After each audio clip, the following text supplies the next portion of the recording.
Hello everyone! Hey, welcome to Happiness Hunch. Today we want to talk about censorship. In the last few months, I have posted a couple of videos that were taken down. The first one, I received a notification that I was posting inappropriate material. Now this first video was of the two doctors from Bakersfield that were questioning the stay-at-home order.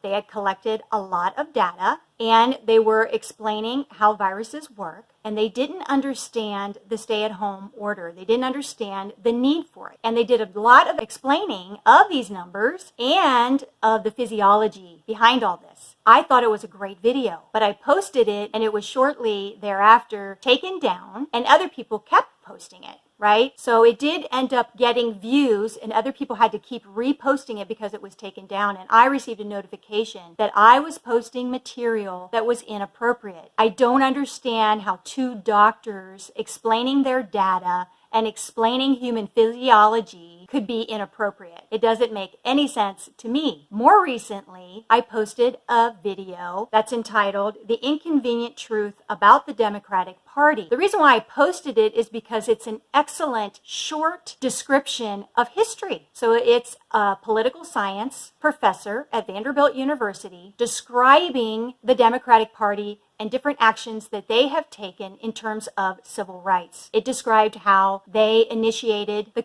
Ku Klux Klan, for example. And it also explained how it was blacks that started the Republican Party. Anyway, these historical facts are very interesting. And in light of the tension right now, I wanted to understand better the history. And this too was taken down. And I just felt very, discriminated against and censored by this whole experience. So I thought maybe today we could just talk about censorship. We could talk about the freedom of speech, the First Amendment, and why it's so important, right?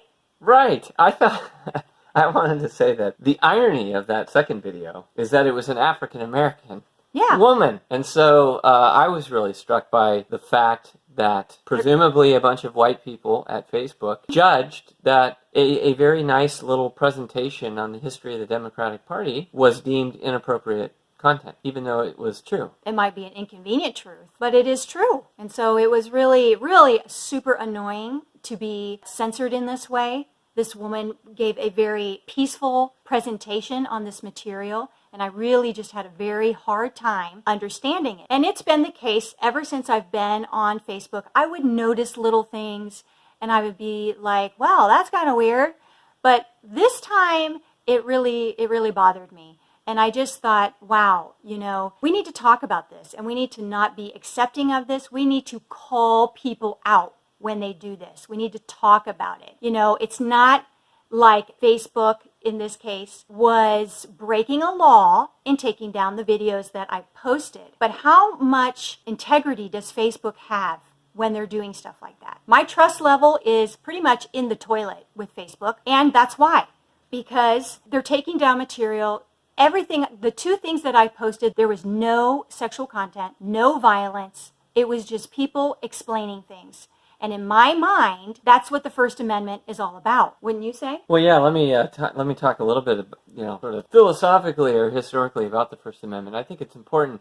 The First Amendment doesn't mean that we can say whatever we want to say. I want to clarify that. Like, I couldn't stand up today in the middle of a movie theater and yell bomb. Yeah, I would be probably in big trouble if I did that. Mm-hmm. So the freedom of speech exists, primarily the First Amendment in general, basically exists for the sake of giving people the right to think and hold opinions and express those opinions that would be in the minority or would dissent from the ruling power about things, it could be philosophical, it could be political, could be religious, because there's a recognition that the government can't force or coerce people to think what they think. Right? It's sort of a protection of people's conscience and their inner sanctum, where we are allowed to seek the truth without coercive pressure being applied to us. It doesn't mean, again, that we can just go and say whatever we want.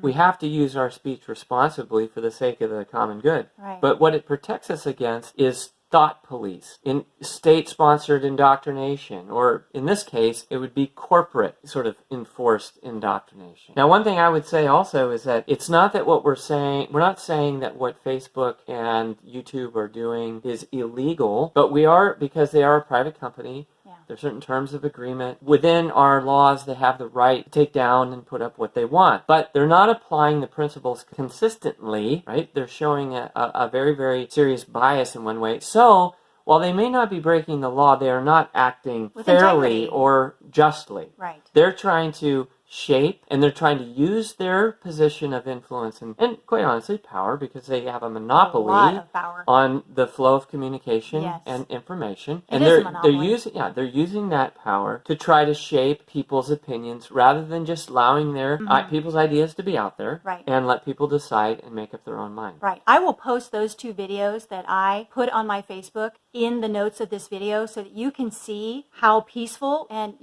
unproblematic these videos are.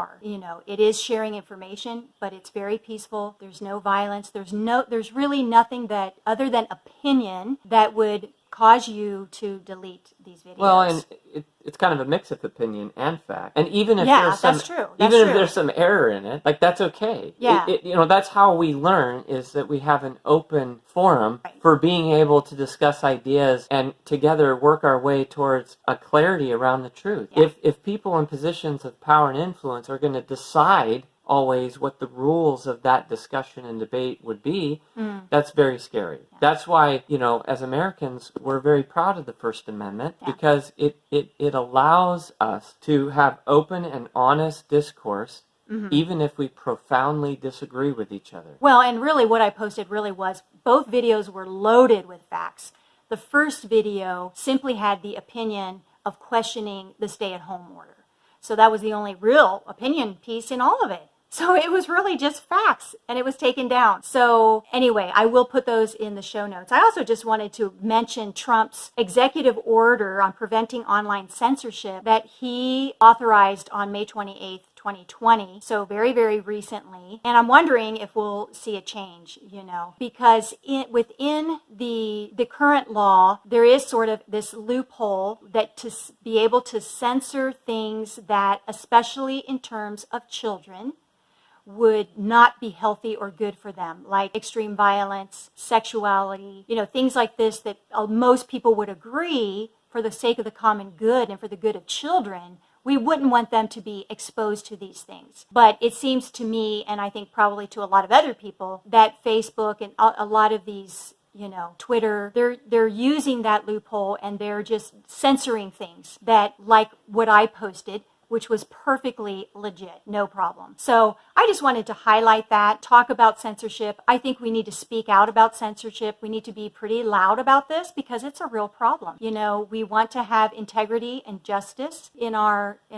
world today, and we seem to be losing some of that. So I think it's really important to speak about it. If it happens to you, make it known, because I think what it's going to do is it's going to cause Facebook to go, oh boy, they're noticing, and maybe they'll stop doing it, Maybe that public pressure will stop them from doing it. I don't know. It's an election year. Yeah, I also want to say, too, the other thing that I think is really ironic about all of this is that the freedom of speech kind of emerged during the Enlightenment as part of sort of the philosophical and political platform of the liberals and the progressives. And it was a pushback against a certain sense of feeling of an indoctrination and the politicization of ideas and religion that sort of was very characteristic of the centuries leading up to the Enlightenment. And so the irony of it is that it's the liberal progressives today that are clamping down on the freedom of speech, both in area of religion and people's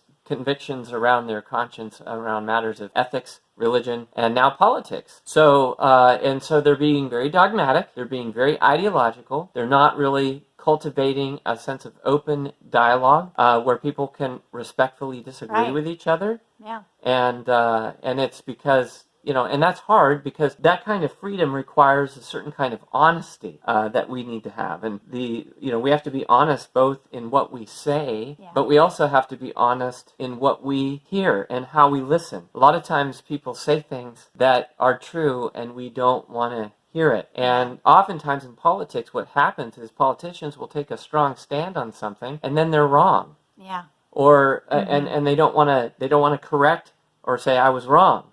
Right. You know. So they're going to defend themselves and silence the opposition, and that's a problem. And I think that can go both ways across the aisle. Yeah. So it's hard for anybody to do that, but we do have to be humble. It takes humility to admit if you're wrong about something, if you had a wrong opinion or an idea that didn't work out. But it's okay. It would be much better to just be humble, you know, and be able to move forward and make correction than to hold a position and hold it and hold it and hold it. Right, no and then what. shut down everybody else who disagrees with you. So, you know, the idea of free speech is, there's going to be a lot of truth mixed with a lot of error, but what you don't want to do is you don't want to have one group of people who are able to control how everyone else thinks. And that is true of whether it's a conservative or a liberal political point of view. Mm-hmm. So that's our happiness hunch. Free speech, let's promote it. Censor censorship. There you go. That's our motto. Yeah, right. Okay. All right. Thanks for listening today and checking in. Yeah, we'll see you next time. Please like the video and share it with your friends. All right. Bye. See ya.